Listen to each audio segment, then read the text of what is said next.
Api di Bukit Menoreh, karya S.H. Mintarja.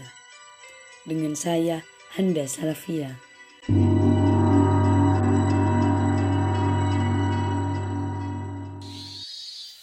Anak ini bernama Untara, karena itu berhati-hatilah. Nama Untara terbesit dalam benak si anak muda.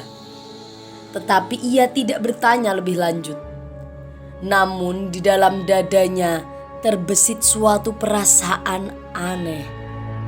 Ia pernah terlibat bersama-sama dengan kawan-kawannya dalam suatu pertempuran melawan prajurit-prajurit Pajang yang dipimpin oleh Untara. Betapa kagumnya ia melihat Untara yang perkasa itu. Kini ia berhadapan langsung dengan orang itu.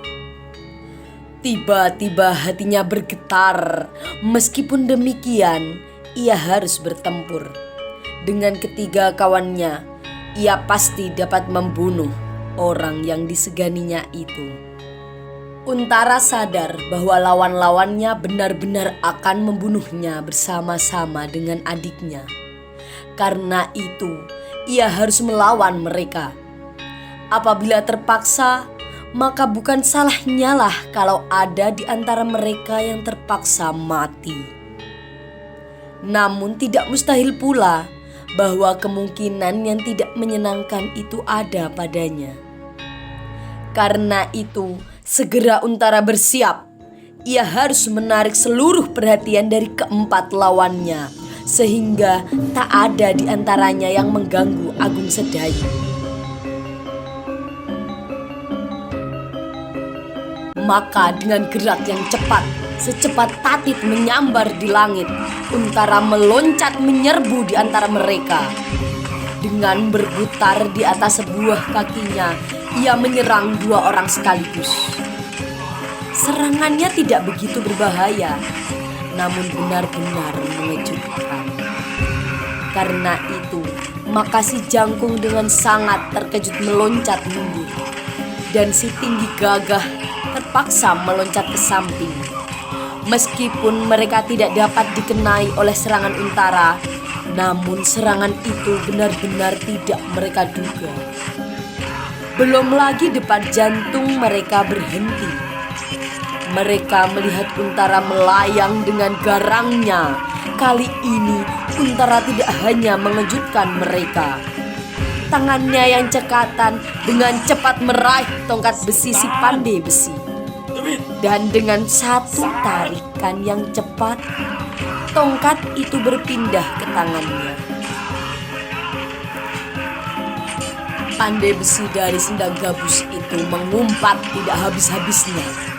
Sedang kawannya melihat serangan itu, seperti melihat seekor elang menyambar anak ayam yang sama sekali tak berdaya. Tetapi Pandai Besi itu segera sadar. Segera ia meloncat pada si Tinggi Besar. Segera direbutnya sebuah pisau di kawannya itu. Sementara itu, kawan-kawannya yang lain telah menyadari kedudukan mereka. Segera mereka menyerang bersama-sama dari arah yang berbeda-beda. Untara menarik nafas. Ia bersyukur di dalam hatinya bahwa keempatnya telah dapat ditarik dalam satu lingkaran pertempuran. Karena itu Untara tidak menyia-nyiakan waktu. Ia harus segera menyelesaikan pertempuran itu supaya ia sempat mencapai Sangkal Putung sebelum subuh. Pertempuran itu pun segera menjadi semakin sengit. Pandai Besi dari sendang gabus itu pun ternyata memiliki kekuatan tenaga yang luar biasa. Gerakannya pasti akan menimbulkan getaran yang mengerikan. Orang yang tinggi kurus itu memiliki keistimewaan pula. Tangannya yang panjang setiap kali terjulur mengulurkan angin maut. Sedang di ujung tangannya itu tampak sebuah golok berkilat-kilat. Orang yang tinggi besar itu pun mempercayakan dirinya pada kekuatan tangannya. Pisau belatinya menyambar-nyambar dari segala arah. Bahkan sekali-kali sengaja dibenturkannya dengan tongkat besi di tangan Untara. Namun Untara bukan anak-anak yang sedang berlatih anggar. Setiap benturan dengan senjatanya telah memaksa lawannya untuk berpikir kembali. Bahkan orang yang tinggi besar itu pun kemudian tidak berani lagi mencoba-coba membenturkan senjatanya yang sebenarnya terlampau pendek. Sedangkan si anak muda ternyata tangkas dan cepat sekali. Sekali-kali ia meloncat menyerang. Namun apabila keadaannya sulit, cepat-cepat ia menarik dirinya meloncat surut. Namun seandainya ia bertempur seorang diri, maka umurnya tidak akan lebih panjang dari seekor sulung yang terjun ke dalam api. Demikianlah Untara bekerja mati-matian. Malam yang kelam telah menolongnya. Ia tidak perlu takut-takut senjatanya akan mengenai kawan-kawannya. Ia dapat menyerang setiap bayangan yang ada di setiap garis serangannya. Tetapi lawannya tidak dapat berbuat demikian. Mereka harus lebih berhati-hati. Sebab Untara itu benar-benar lincah seperti anak kijang. Sekali-kali ia melontar di antara mereka berempat. Namun tiba-tiba ia telah berada di luar lingkaran. Agung Sedayu melihat perkelahian itu dengan denyut jantung yang tak teratur. Sekali-kali berdentang seperti guntur di dalam dadanya. Namun sekali-kali terasa berhenti bergerak. Kakinya gemetar sehingga kedua lututnya beradu. Meskipun demikian, ia melihat juga anak muda sebayanya bertempur melawan kakaknya. Timbullah keheranan di dalam dadanya. Kenapa anak semuda itu berani berkelahi melawan kakaknya? Kakaknya bagi Agung Sedayu adalah orang yang sangat dikagumi. Orang yang dalam pandangan Sedayu tak ada duanya di dunia ini. Meskipun demikian, ia menjadi cemas. Apakah kakaknya dapat melawan keempat orang sekaligus? Ia belum pernah melihat perkelahian yang sebenarnya. Perkelahian untuk mempertaruhkan nyawa. Yang pernah dilihatnya adalah bagaimana kakaknya berlatih.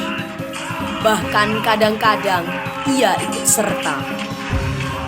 Ia tahu bagaimana harus menghindar, menyerang, dan mempergunakan kesempatan sebaik-baiknya. Namun keberaniannya tak ada untuk melakukannya. Untara masih bertempur dengan garangnya. Bahkan lawan-lawannya semakin lama semakin menyadari keperkasaannya.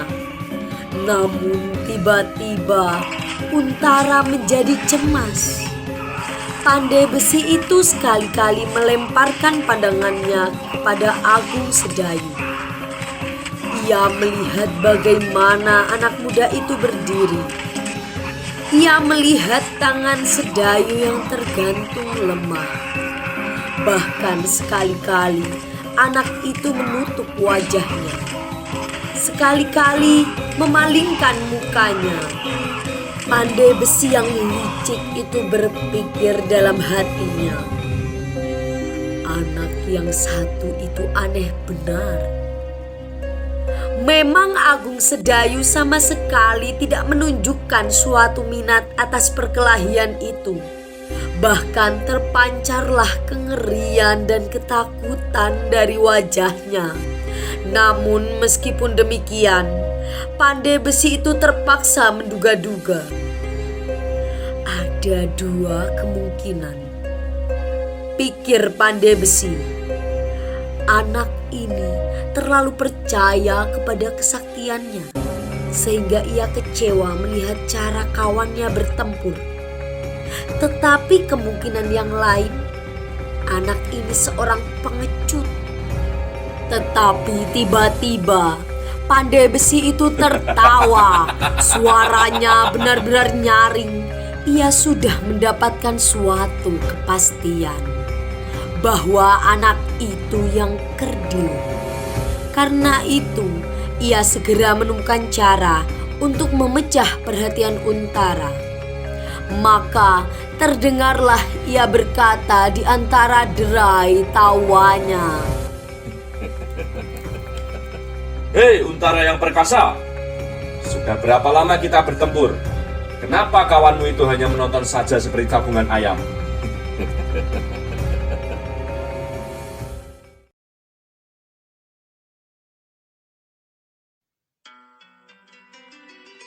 Terima kasih telah mendengarkan kisah Api di Bukit Menoreh.